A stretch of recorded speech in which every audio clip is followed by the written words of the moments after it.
উত্তরায় মর্মান্তিক দুর্ঘটনার পর ব্যাপক আলোচনা চলছে বিধ্বস্ত F-7 যুদ্ধবিমান নিয়ে।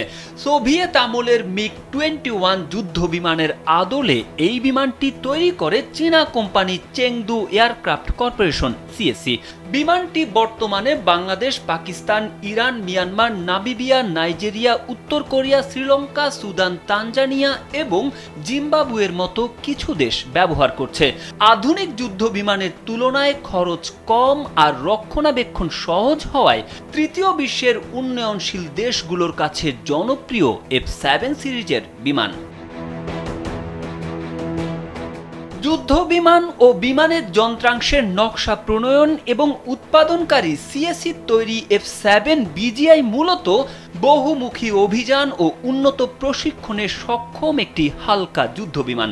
বাংলাদেশ বিমান বাহিনীর চাহিদা অনুযায়ী বিশেষভাবে এই বিমান তৈরি করে চেংদু এয়ারক্রাফট কর্পোরেশন। 1992 সাল থেকে এখন পর্যন্ত বাংলাদেশ বিমান বাহিনীর 27টি বিমান দুর্ঘটনার রেকর্ড রয়েছে। এর মধ্যে গেল 2 দশকে হওয়া 11টি দুর্ঘটনার 7টি ছিল চীনের তৈরি বিমানে। 2013 সালে চীন F-7 বিমানের উৎপাদন বন্ধ করে দেয়। বিশ্বের কোনো দেশ আনুষ্ঠানিকভাবে নিষিদ্ধ না করলেও পুরনো প্রযুক্তি ও বারবার দুর্ঘটনার শিকার হওয়ায় বিশ্বজুড়ে বিমানটির ব্যবহার কমে গেছে। বর্তমানে চতুর্থ ও পঞ্চম প্রজন্মের যুদ্ধ বিমানের সঙ্গে পাল্লা দিতে পারছে না চীনা এই বিমান। সামরিক নিরাপত্তা বিশ্লেষকরা বলছেন আধুনিক যুদ্ধের জন্য উপযুক্ত নয় F-7। পাশাপাশি এই বিমানের নিরাপত্তার রেকর্ড নিয়েও গুরুতর উদ্বেগ দেখা দিচ্ছে। চীনা F-7 বিমানের নকশা অনেক পুরনো।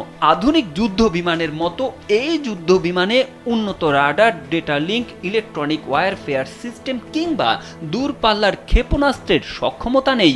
F-7 যুদ্ধ বিমান মূলত পয়েন্ট ইন্টারসেপ্টর হিসেবে কাজ করে, অর্থাৎ শত্রুপক্ষের সঙ্গে যুদ্ধের সময় আকাশ প্রতিরক্ষা ও দ্রুত পাল্টা প্রতিক্রিয়ার জন্য ব্যবহার করা হয় এই বিমান।